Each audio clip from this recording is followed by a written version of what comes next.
안녕하세요. 둥치이탈리아에 다시 보고 싶은 영화 83번째 베라 크루즈 버트란 카스터하고 게리 쿠퍼 주연의 1954년 로버트 알드리치 감독의 영화입니다. 네, 오늘은 좀 이렇게 진행을 해볼게요. 먼저 이 제네릭에서 이렇게 그 마을로 들어오는 거죠. 그리고 이제 바로 이렇게 자막이 나옵니다. 그러니까 미국 남북 전쟁이 끝나고 그리고 또 다른 전쟁이 시작되고 있었다. 그 전쟁은 멕시코에서 벌어지는 전쟁인데요. 멕시코를 통치하고 있는 맥시밀리안 황제를 비호하는 그 세력과 그리고 그 황제를 내쫓고 싶어 하는 멕시코의 민중들, 여기서는 반란군이라고 부르죠. 둘 사이 전쟁이 벌어진 겁니다. 그러니까 어때요? 그만큼 전쟁에서 얻어나갈 그 먹이를 찾아 많은 사람이 오는 거죠. 어떤 사람이 올까요? 네, 군인, 전직 군인부터 해서 뭐 범죄자, 여러 사람들이 이제 밀려오고 있는 그런 부분을 보여줍니다.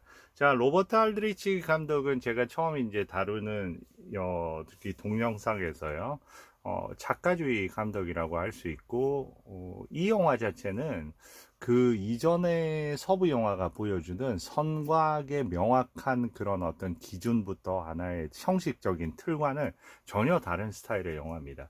54년 이 영화를 통해서 어떻게 보면 그 10년 후에 다가올 마카로니 웨스턴, 네, 그런 그 전조를 보여주고 있는 영화고요. 이 로버트 알드리치 감독 자체가 하나의 그 여러 영화들을 만들면서 그 장르 자체가 갖고 있는 아주 고정적인 틀을 상당히 깨고 싶어 했습니다. 그리고 그 안에서 항상 그 인간의 심리라든지 그런 부분, 그 구조라든지 그런 부분에 대해서 자기의 색다른 시각을 전해주기를 원했던 감독이에요.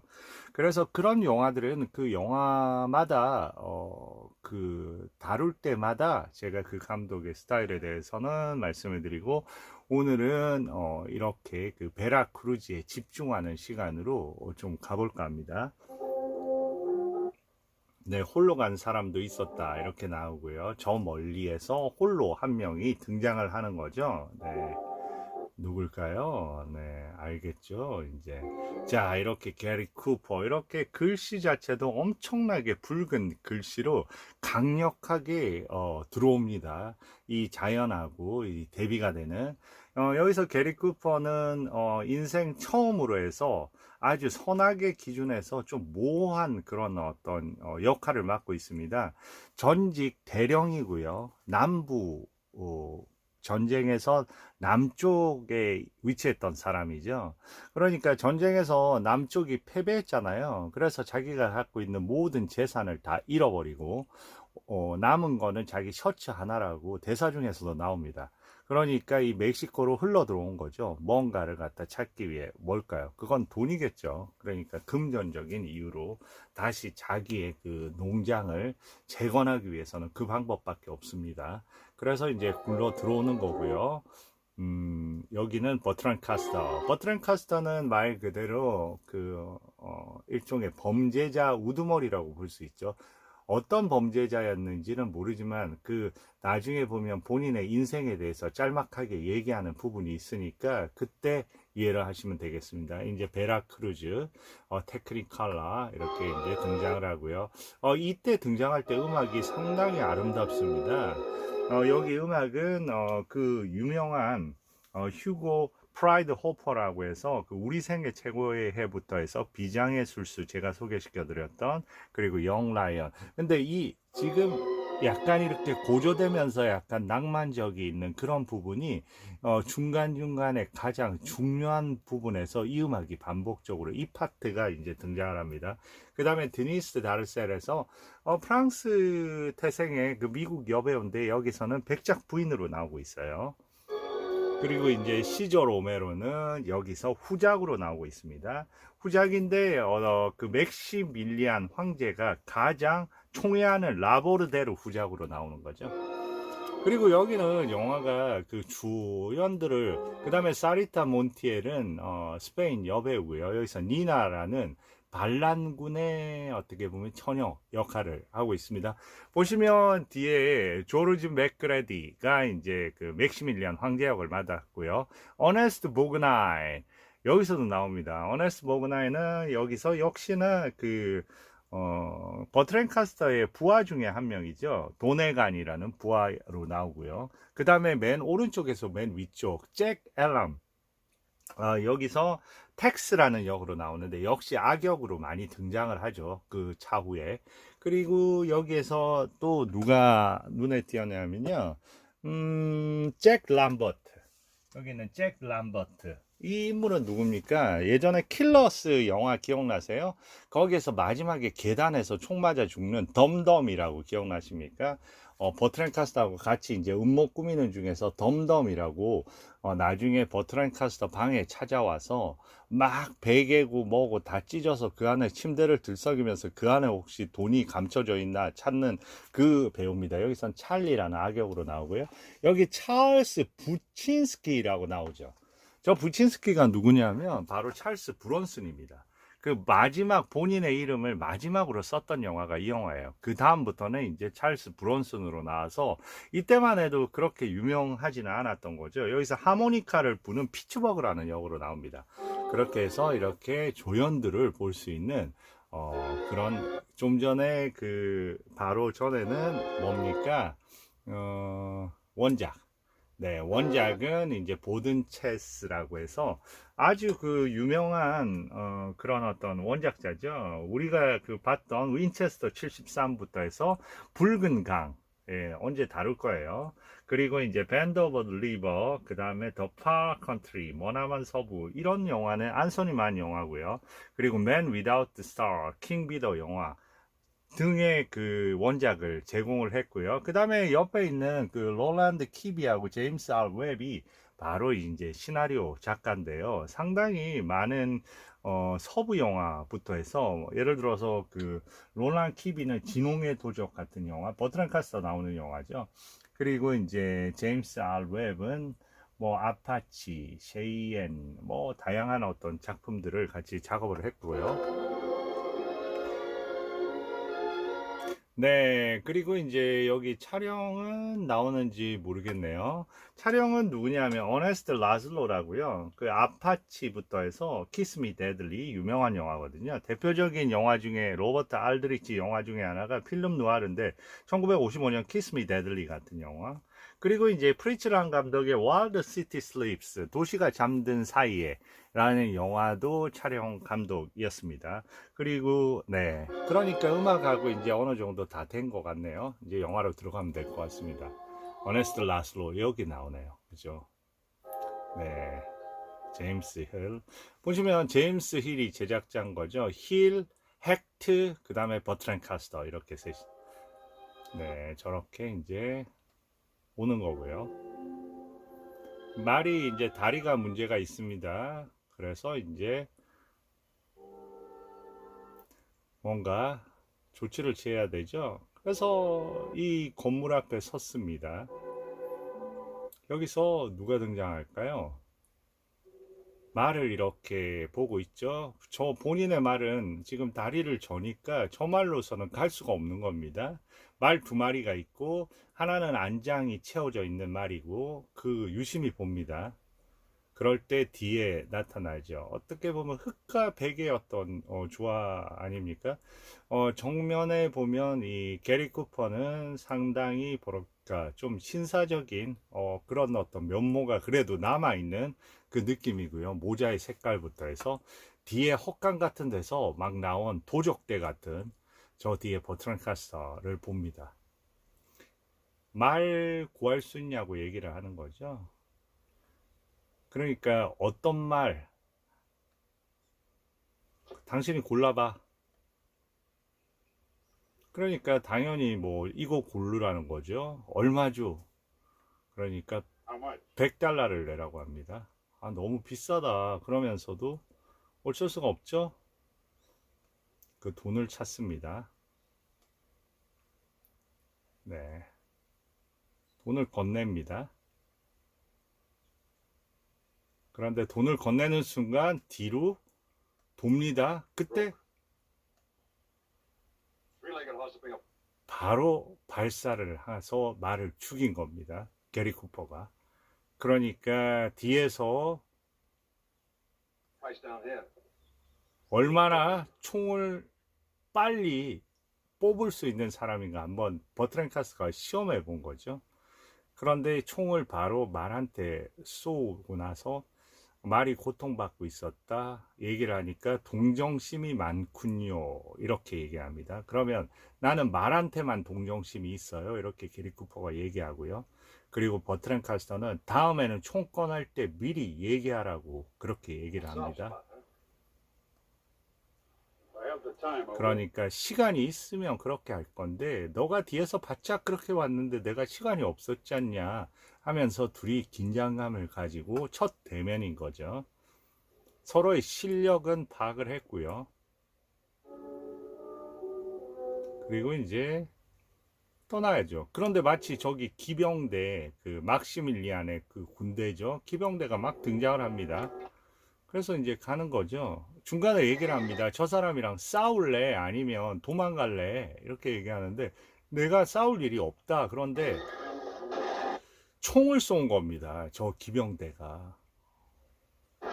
게리 쿠퍼한테. 그러자 게리 쿠퍼도 할 수 없이 그 쫓아오는 기병대한테 총을 쏜 거예요. 그러면서 여기 얘기를 합니다. 여기 와서. 잠깐 따돌려서 아니 왜 총을 쏘냐 하면서 저 사람한테 너 무슨 감정 있어? 이렇게 버트랭카스터가 게리 쿠퍼한테 얘기를 하는 거죠. 게리 쿠퍼는 여기 보면 트레인이라는 인물이고요. 버트랭카스터는 조 에린이라는 인물입니다. 아 당신 그 뭐야 아무 잘못도 없는데 거기 왜 총을 발사해? 그러니까 나한테 먼저 쐈다고 이렇게 게리 쿠퍼가 얘기를 하는 거죠. 무슨 영문인지 모르겠죠. 그러니까 당신 말 타고 있는 말 주인이거든 이런 겁니다. 그러니까 저 말을 오스트리아 아니 저 막시밀리안의 그 정부군의 그 맨 앞에 있던 사람의 말을 훔쳐서 그 말을 갖다가 게리 쿠퍼한테 판 거죠. 어이가 없는 거죠. 예. 그리고 이제 도망을 갑니다. 그리고 벌써 버트랭카스터는 건넜고요. 이제 건너오는 거죠. 근데 총에 저렇게 해서 쏘니까 쓰러집니다. 저렇게 나타나죠. 그리고 말을 돌려보내고요. 그리고 지갑을 해서 이제 확인을 죽었는지. 어때요? 벌써 총을 겨누고 있습니다. 그러면서 한 방 치고요. 그리고 그 버트랭카스터 조 에린의 말을 타고 가는 거죠. 네, 저렇게.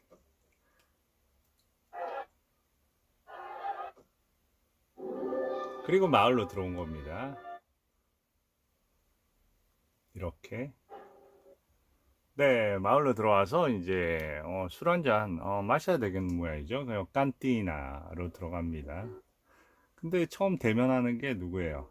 여기 보면 조 에림이고요. 왼쪽에 여기는 JE라고 적혀 있죠. 조 에린. 이걸 보는 사람은 어네스트 보그나이. 그리고 이제 이 술집은 다 누굽니까? 조 에린의 부하들인 거죠. 얘기합니다. 너 손들어 하면서 얘기하죠. 왜 조에린의 말을 훔쳤냐? 조에린의 말을 훔치려면 그를 죽이거나 조에린을 뒤에서 쏘거나 하지 않고서는 저 말을 타고 올 수 없는데 그런데 게리 쿠퍼가 얘기합니다. 그 벤자민 트레인이 아니야 나 그냥 그는 살아있어 나 그냥 그의 말 뺏어서 온 거야. 네 이렇게 얘기합니다. 네 죽이지 않았다.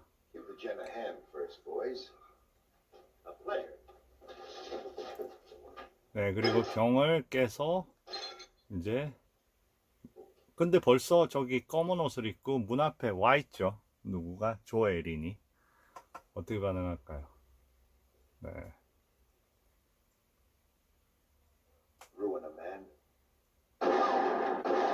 네, 총을 쏘고요. 답니다. 나 너 친구인 줄 알았잖아. 그러니까 너의 친구였어. 내가 잘못했네. 이런 식으로 느낌을 하니까 다니건 난 친구 없고 너도 내 친구가 아니야. 이렇게 얘기합니다. 네, not even you. 그러니까 고맙소 하면서 이제 저렇게 된 겁니다. 그러니까 여기서 이제 그 벌써 드러나는 게 있죠. 나는 아무도 친구도 없고 자기 부하들이면서 제일 친한 사람 같았는데 그 버트랜 카스터가 분한 조엘이는 세상에 아무도 친구도 없고 아무도 믿을 사람이 없는 그런 식의 삶을 사는 사람이라는 게 이제 밝혀지는 거죠. 그런데 저 바에 들어가서 네, 들어와서 물어봅니다.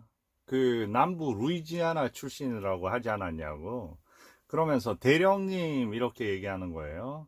그러니까 이렇게 얘기하죠. 옛날 얘기라고 하면서 남북 전쟁으로 그러니까 대령님 하니까 다 그렇게 대령이라고 부르잖아요 하면서 조롱하듯 조 에린이 얘기를 하니까 저기 그 벤자민 트레인, 커크 더글라 게리 쿠퍼가 그렇게 얘기합니다. 남북 전쟁으로 셔츠밖에 남은 게 없어요. 이렇게 얘기를 하죠. 그러니까 얘기는 혼자 다녀요. 그러니까 때로는 디펜즈. 근데 이렇게 묻죠. 왜 그런 거예요? 무고한 자를 구해주려고 좀 전에 자기가 죽을 운명에 처해 있을 때 갑자기 그 병으로 어네스트 보그나인이 병으로 자기를 갖다가 상처를 주려고 했을 때 그때 총으로 쏘아서 그 상황을 모면케 해줬잖아요. 그러면서 왜 그런 거예요? 무고한 자를 구해주려고. 이거 중요한 대사입니다. 여기서 이럽니다. 무고한 자란 없어요.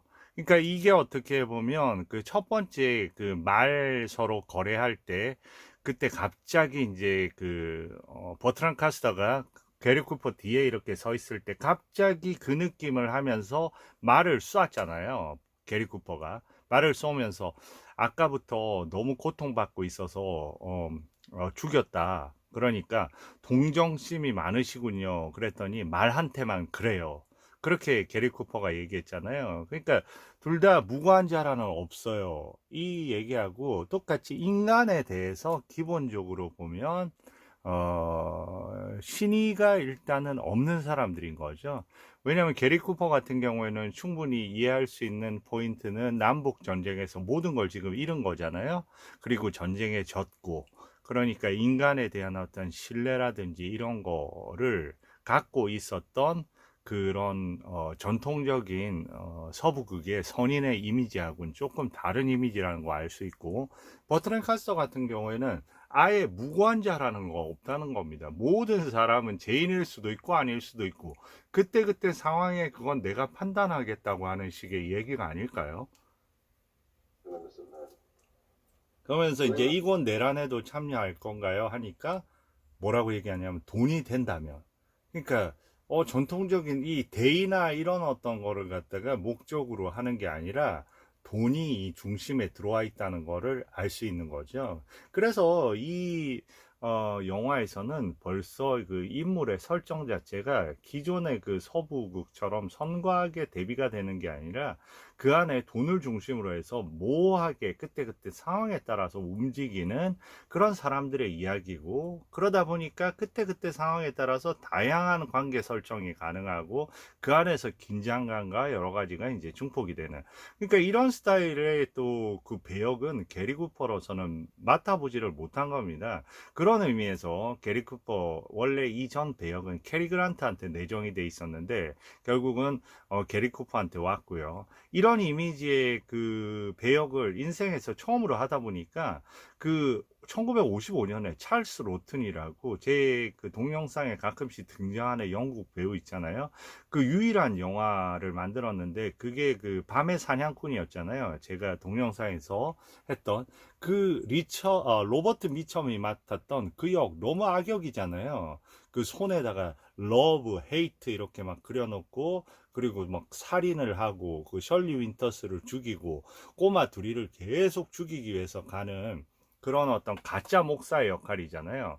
그러니까 본인이 고사한 겁니다. 근데 찰스 로트는 게리 쿠퍼한테 그 역을 맡기려고 한 거예요. 근데 이 역도 좀 그런 부분이 있는데 그 역을 했을 때는 너무 이제 누가 될까봐 그거를 갖다가 그 피했던 거죠. 그리고 그 이 영화 맡기 전에 클락 케이블이 얘기를 합니다. 뭐라고 하냐면 게리 쿠퍼 보고 좋은 학원데 버트랜 카스트하고 같이 하지만 너 잘못하다가 버트랜 카스트하고 했다가는 버트랜 카스트한테 완전히 눌려가지고 영 그 별로 안 좋은 기억을 가질 수도 있을 거다. 그런데 의외로 이 영화에서 둘의 콤비는 환상적인 것 같아요. 네, 그러니까 돈이 된다면 이렇게 얘기한 거죠. 그러니까 오케이. 그래서 이제 하우디 하면서 그래, 좋아, 같이 하자 이거죠. 그리고 이제 나가면서 물어봅니다. 내 말 줘야지 이러니까 무슨 말? 네가 판 말 그건 내 말이야 이런 식으로 얘기하는 거죠. 너 여기 날 쫓아오려고 했으면 너도 말 있었을 거 아니야? 말 어디서 구했을 거 아니야? 그러면 내가 안장만은 돌려주지 하면서 얘기를 합니다. 그러니까 버트렌 카스가 있다가 아니 이렇게 대단한 뭐랄까 정확하고 이렇게 노련한 사람이 어떻게 전쟁에선 진 거지? 이러면서 농담하고 가는 장면이 있습니다. 네, 하고 먹히질 않는 거예요. 그러니까 이제 가는 거고요. 어디로 가는 겁니까? 이제 그 드디어 팀을 꾸린 거잖아요. 그 마을로 가는 겁니다. 마을에서 막 여인들을 갖다가 그 가지고 장난을 치는 거죠. 이 사람 누굽니까? 딱 보시면 덤덤 기억 안 나세요? 잭 램버트잖아요. 여기 오른쪽에 악역으로 잘 나오죠. 그랬더니 이제 저기에 그 니나라는 여자가 또 못 참아가지고 거기서 저기서는 이제 파파야를 파는 여인인데 칼을 가지고 가서 조롱당하는 저 여인을 갖다 끊어 버립니다. 그 줄을. 그러니까 어때요? 이번에는 저 여인이 문제가 되게 됐으니까 그때 개입을 합니다. 그러면서 막 저 여인을 갖다가 파파야 상인 저 여인을 갖다 또 괴롭히려고 하니까 줄을 갖다가 목에 걸어 가지고 총을 오발이 나게 만듭니다. 누가 그랬을까요? 네, 게리 쿠퍼가 그랬죠. 네. 그리고 나서 이제 고맙다고 저렇게 키스를 하는 거예요. 이때 뭐라고 하냐니까 아니 당신 뭐 말에만 동정심이 있고 말에 관해서만 동정을 베푼다고 그러더니 그거 아니었네. 여자한테도 그러네. 이런 식으로 농담을 합니다. 뭐라고 할까요? 말한테만 약하다더니 여기서는 이렇게 나오죠. 말한테만 동정심을 준다더니 이런 얘기를. 네.